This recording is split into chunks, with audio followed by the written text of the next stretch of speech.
15 अक्टूबर 1956 को बाबा साहब ने अपने 10 लाख बेराकरों को बुद्ध धर्म की दीक्षा दिलाई थी। तब उन्होंने अपने समाज को 22 प्रतिज्ञा भी दिलाई थी। आज उसी बात को लेकर जटियानगर समाज के सेवानिवृत्त सीनियर सिटीजन अपने समाज को बाबा साहब के धम्म के प्रचार का संदेश देना चाह रहे हैं। और ये समाज के बुजुर्ग और साथ में समाज की तमाम महिलाएं और हमारी बच्चियां यहाँ मौजूद है और ये बाबा साहब की 22 प्रतिज्ञा का विमोचन अपने समाज में इनका प्रचार प्रसार ये करेगी।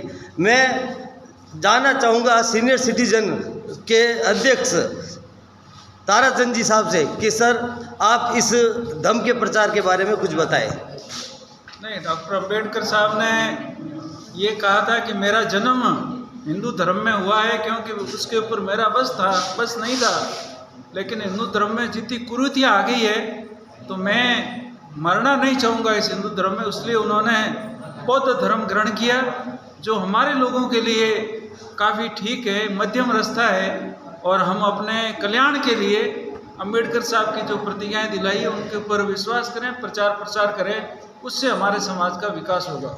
जैसा कि सर ने बताया कि बाबा साहब का जो धम्म का प्रचार है वो अपने समाज में करे और ज़्यादातर शिक्षा पर ये समाज अपने आप को रखे, शिक्षा के ऊपर अपने आप को बनाए रखे। मैं जटियानगर समाज की बच्ची से जानना चाहूँगा कि बेटा आप बताइए बाबा साहब के धम्म के प्रचार के बारे में। बाबा साहब ने 15 अक्टूबर 1956 में नागपुर के अंदर अपने 10 लाख अनुयायियों के साथ मिलकर बौद्ध धर्म की रचना की। उन्होंने उसी दिन प्रतिज्ञा ली थी कि मैं न तो ब्रह्मा विष्णु महेश किसी को मानूंगा, न मैं मांस मच्छी गुटखा धूम्रपान जैसी किसी वस्तुओं का सेवन करूंगा। और मैं अपने समाज के लोगों से भी यही आग्रह करता हूं कि वो लोग भी इसी कारवां को आगे बढ़ाएं। अगर मुझे मौका मिला है तो मैं भगवान बुद्ध जो उनके बारे में कुछ कहूँगी। उनके जो शिष्य हैं उन्होंने अपना जो वो धर्म देते थे वो अपना ज्ञान जो प्रस्तुत करते थे, तो उन्होंने अपने समाज के अंदर जो अपने जो लोग बैठे थे उनके अनुयायी थे, उन अनुयायियों में एक था महाकश्यप जो कि साइड में बैठे रहते थे, बाकी सब लोग उनके ज्ञान को सुनते थे। लेकिन वो एक व्यक्ति ऐसा था जो उनके ज्ञान को नहीं सुनता था, वो साइड में बैठता रहता था और बाकी सारे जो लोग हैं वो उनके ज्ञान को सुनते थे। लेकिन एक दिन ऐसा हुआ कि भगवान बुद्ध वो समय पर नहीं आए। लोगों ने सोचा कि शायद उनको कोई काम होगा क्योंकि वो कभी भी अपने टाइम के प्रति वह परिश्रमी थे, वो टाइम पर आते थे, लेकिन उस दिन उन्हें लेट हुआ। लेकिन जब वो आए तो उन्होंने अपने पास एक कमल का पौधा रखा और उस कमल को पौधे को वो आधे घंटे तक उसको देखते रहे। लेकिन जब धीरे धीरे समय बीतने लगा तो सब लोगों ने सोचा कि आज इनको ऐसा क्या हुआ है जो आज हमें वो कुछ समझा नहीं रहे हैं, ना वो हमें कुछ प्रवचन दे रहे हैं।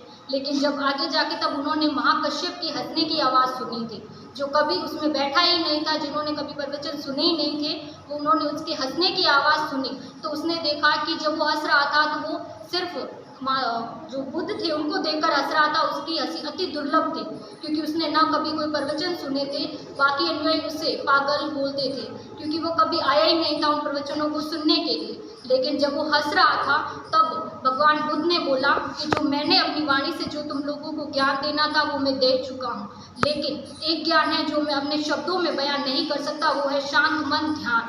अगर तुम इसी की तरह रहो, उन्होंने कभी मेरा वचन कुछ नहीं सुना, लेकिन आज भी इससे जब से इसका कोई रिश्ता नाता नहीं है और ये अपने में ही मस्त है। तो उसके कहने का तात्पर्य था कि कुछ शब्द ऐसे होते हैं जिनको सिर्फ बोलने से या फिर उनके ज्ञान देने से कुछ नहीं होगा, कुछ मन के भावार्थ होते हैं जो आपको समझने होते हैं।